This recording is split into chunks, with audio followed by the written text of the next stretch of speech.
Andy, thank you for watching and welcome to my garden. So today's video is just a quick video on some daily chicken chores that if you're looking to kind of go into the world of chicken keeping, it's just some ideas to kind of make you think about some of the jobs that you might be doing. So I'm just going to go ahead first and get their food and some other bits and bobs which I'll show you in a second. If you've watched my other videos as well, there might not be as many this kind of over the next 2 weeks because unfortunately we've had a case of COVID in the household, so that means we are now isolating for 10 days. So I'm on daddy daycare. The wife's a bit poorly, but she also works from home, so you know, she's still got stuff to kind of get on with, but thankfully she's not too bad at the minute.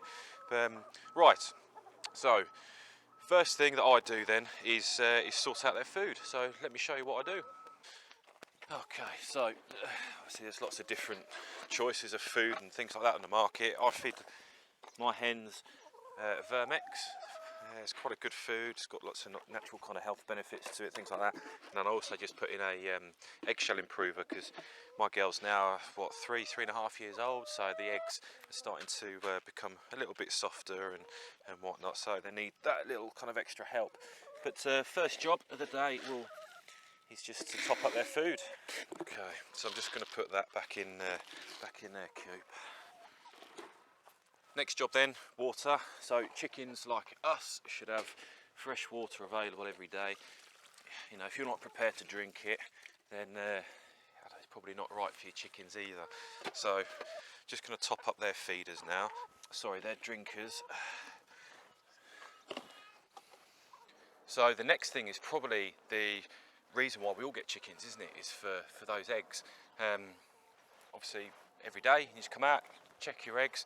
I'm suffering a little bit with broken eggs, so my chickens have got a taste for it. I think one broke. I haven't checked them today, so I'll show you exactly what I see as well. So let me just move you around. But yeah, I think one broke in the nesting box a while back, and then from that moment forward they got a taste. So I made a video a couple of weeks ago on what to do if you find yourself in a similar situation.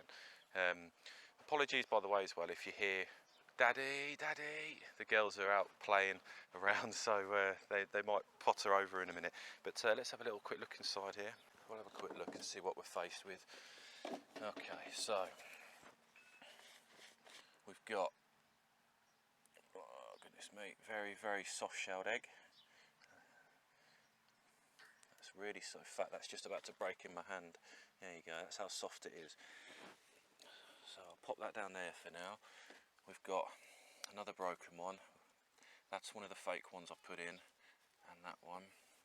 Right, I found the culprit. It's you. Okay, let's move that out of the way. Monty can eat that. Okay, right. Okay, we'll clean this as well, I think. But there's 3 eggs in here, which we'll collect, and then those 2, as I say, my rubber ones. So once you've collected your eggs, just have a quick look around. It's normally a weekly routine of mine to kind of clean them out. So I'm just going to incorporate that into this now. They need some fresh bedding and a bit of TLC in their coop. So I'd always recommend wearing gloves when you do it. But I'll quickly clean them out and then we'll go from there.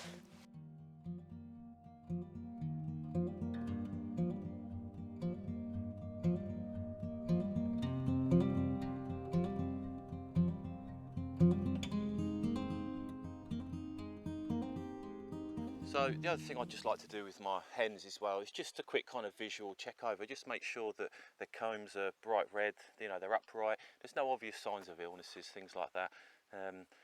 If you've got a feather pecker, you know, the kind of dominant hen in your flock, just keep an eye on the ones that are maybe at the bottom of that pecking order. You don't want them to, you know, be kind of in pain, and chickens will, if they smell blood, they will kind of go for it. So if you've got your alpha hen who's then been pecking at you know, the one at the bottom of the rank, and she hasn't got any feathers or there's a bit of blood on display, that you might find that they'll all kind of gang up. But that said, so yeah, one other thing I like to do, certainly not weekly, not even monthly really, probably every 3 or 4 months. If you've got a designated area for their dust bath, which is obviously important, just have a look, see if it needs topping up with you know, with some of the materials. So sand in here is okay. I'm just going to top it up with a bit of compost, and I can never pronounce it. I'll do a lower third for this. I can never pronounce it, but I call it Damascus earth. As long as it's food grade, it's quite useful. So let me just bring you over here. Yeah, look. Oh, there we go. I'm being called. I'm being summoned. So in here, I'm just going to pop a bit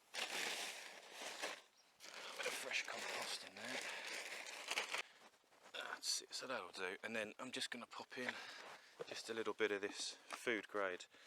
Not too much, because it can get a little bit airy, you know, and you don't want to cause any kind of respiratory issues, things like that.